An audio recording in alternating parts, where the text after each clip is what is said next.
जानते हैं कि समुद्र का जो जल होता है वह कितना खारा होता है। पीने के लिए शुद्ध मीठा जल चाहिए,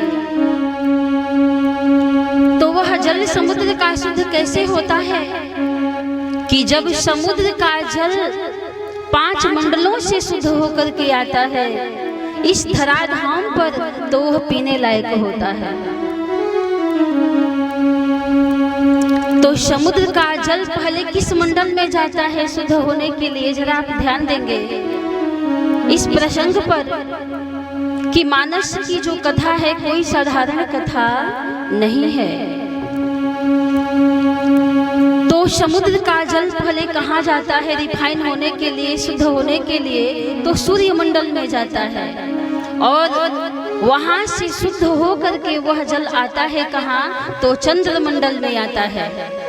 और चंद्र मंडल से समुद्र का जल शुद्ध होकर के कहाँ आता है, तो वायु मंडल में आता है। और वायु मंडल से वह जल शुद्ध होकर के कहाँ आता है, तो मेघ मंडल में आता है।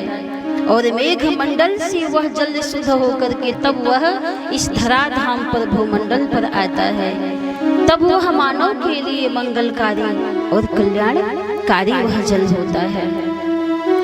तब हम उसमें स्नान पान कर पाते हैं। सज्जनों, ठीक उसी प्रकार से जो वेद पुराण की कथा है वह क्या है, तो समुद्र के समान है। तो जिस प्रकार से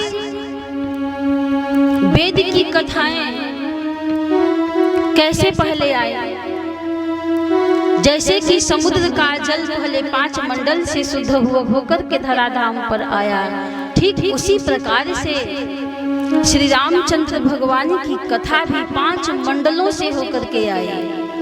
वह 5 मंडल हम मानस में ही दर्शन करें। मानस में बाबा ने दर्शन कराया है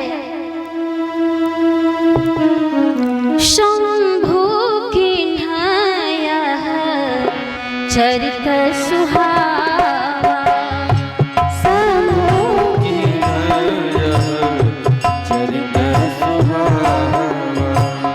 बहुरी कृपा करे तुमहि सुनावा, बहुरी कृपा करे तुमहि सुनावा, बहुरी कृपा करे तुमहि सुनावा, बहुरी कृपा करे तुमहि सुनावा।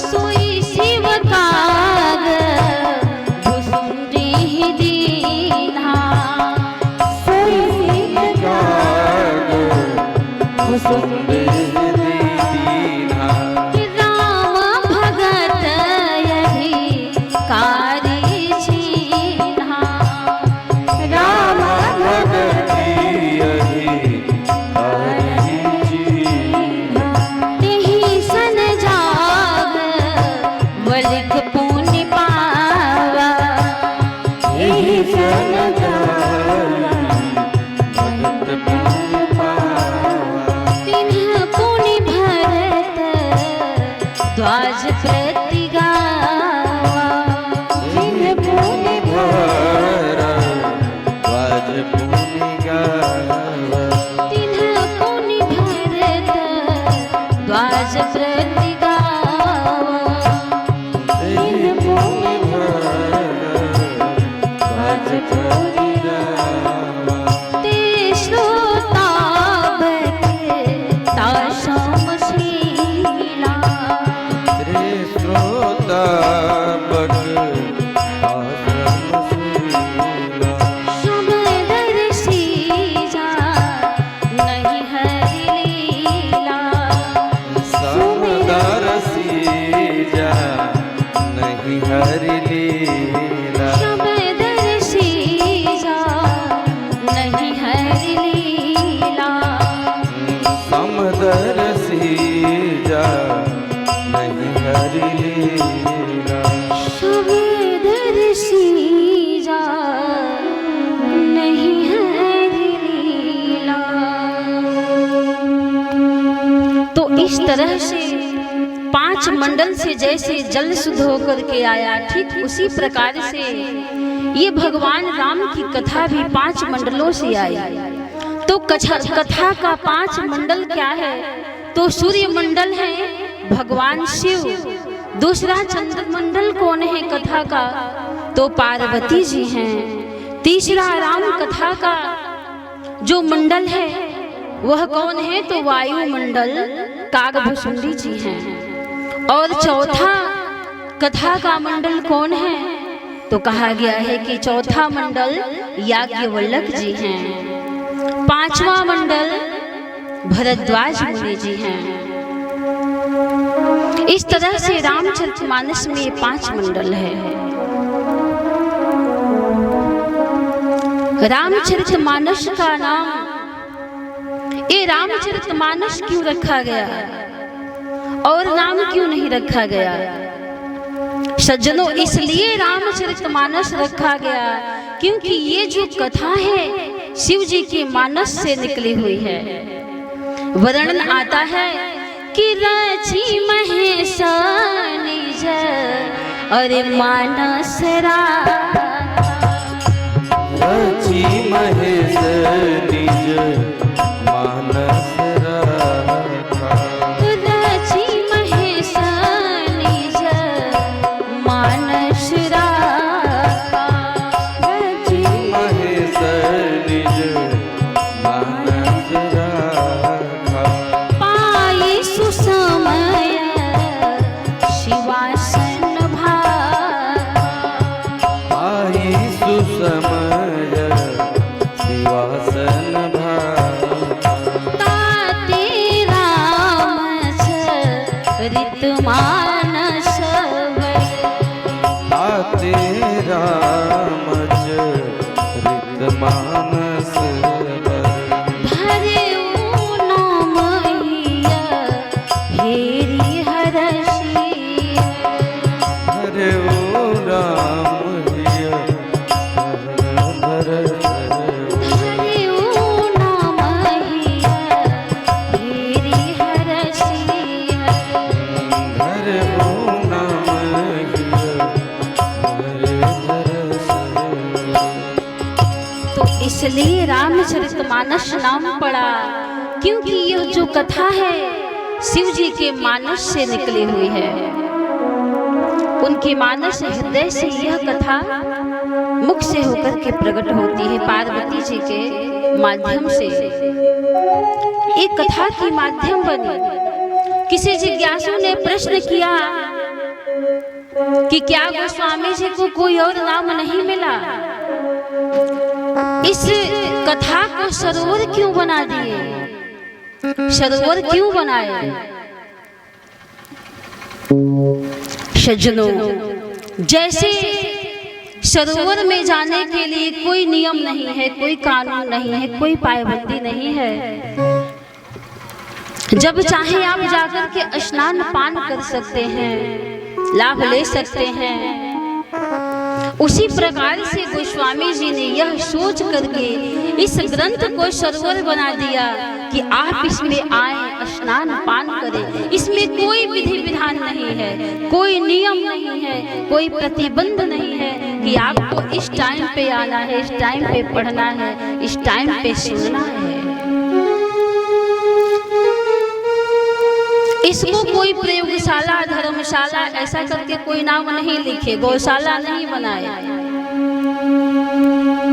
इसको सरोवर बनाते हैं कि सरोवर में जब चाहे आप स्नान करते हैं। तो मानस से और मानस सरोवर से बड़ी ही सुंदर तुलना की गई है।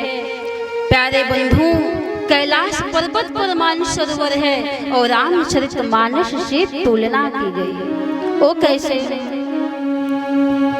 कहा गया है कि उस सरोवर में यदि स्नान पान करते हैं तो डूबने का भय है, खतरा है, और इस सरोवर में डूबते हैं तो कोई भय और खतरा नहीं है जाने का, डूबने का। वर्णन आता है एक पद में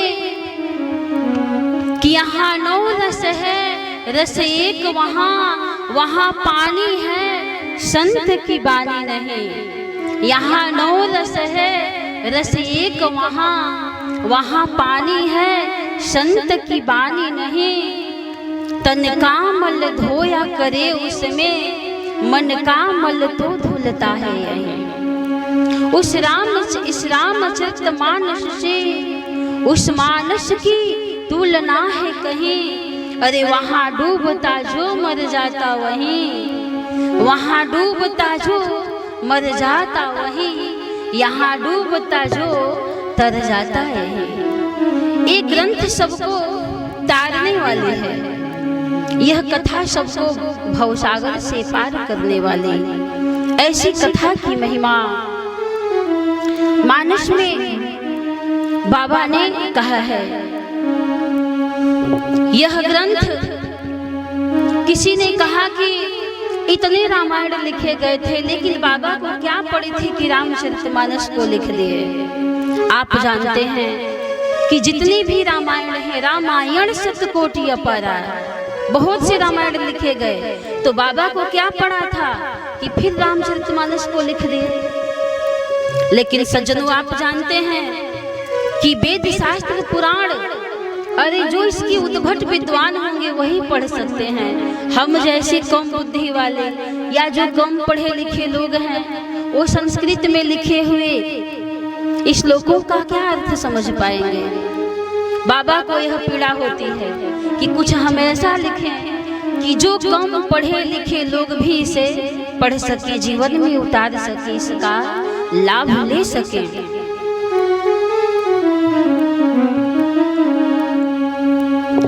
इसको सोच करके बाबा ने रामचरितमानस को साधारण भाषा में, गाँव गंवई की भाषा में लिखते हैं। आप जानते हैं कि किस प्रकार से इस ग्रंथ का प्राकट्य हुआ, इसको मैं अधिक विस्तार नहीं करूंगी।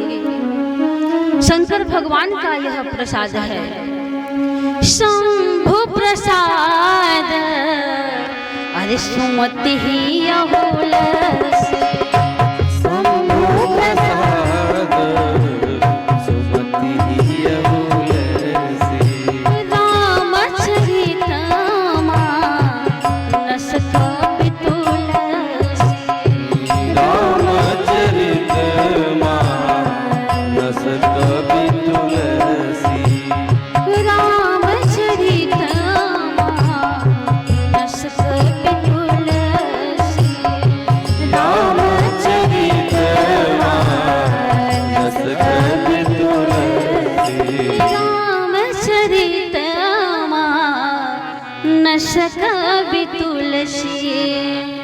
और इस ग्रंथ का जब प्राकट्य हुआ, काशी के विद्वान विरोध करने लगे। गोस्वामी जी में और काशी के विद्वानों में विचारों का संघर्ष चलने लगा कि बाबा आपने रामचरितमानस हिंदी में लिख करके कुछ अच्छा काम आपने नहीं किया है, क्योंकि जो संस्कृत है वह देव भाषा है, सब भाषाओं की जननी है, मूल है, और आपने मूल को ही धूल में मिला रहे हैं। बाबा ने कहा कि मैं मानता हूँ कि संस्कृत जो है देववाणी है, देव भाषा है, वह मूल है, लेकिन उससे कितने लोग लाभ उठा पाते हैं। भाषा शाखा है सही, संस्कृत है मूल धूल में रहता है, और शाखा में फल। हाँ, शाखा में फल।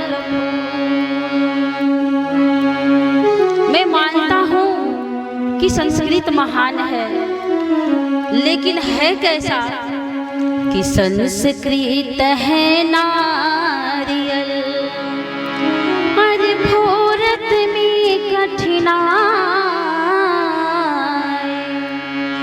गड़ी फोर तुलसी धरी, जो चाहे सो खाए, हो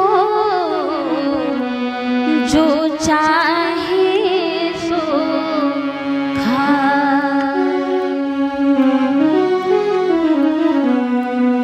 तो संस्कृत महान है, इसे मैं जानता हूँ, लेकिन कितने लोग लाभ लेंगे। बाबा का यह उद्देश्य था। यह सोच कर के वो हिंदी में लिखते हैं, लेकिन जब हिंदी में लिख देते हैं संवत 1631 करम कथा हरिपद हरि सीसा, नौमी भौम बार मधुमाशा, अवधपुरी यह चरित प्रकाशा। जब प्राकट्य हो जाता है, लिख देते हैं, तो इतना ईर्ष्या बढ़ जाता है काशी के विद्वानों को कि इस ग्रंथ को चोरी करने के लिए चोरों को लोग भेज देते हैं कि जाओ इनके ग्रंथ का ही चोरी कर लो, कि ना रहेगा ना इस ग्रंथ का, इस रामचरितमानस का ये प्रचार करेंगे। जब चोर पहुंचते हैं इस ग्रंथ की चोरी करने के लिए, रात्रि में गोस्वामी जी अपनी कुटिया में सोए हुए थे।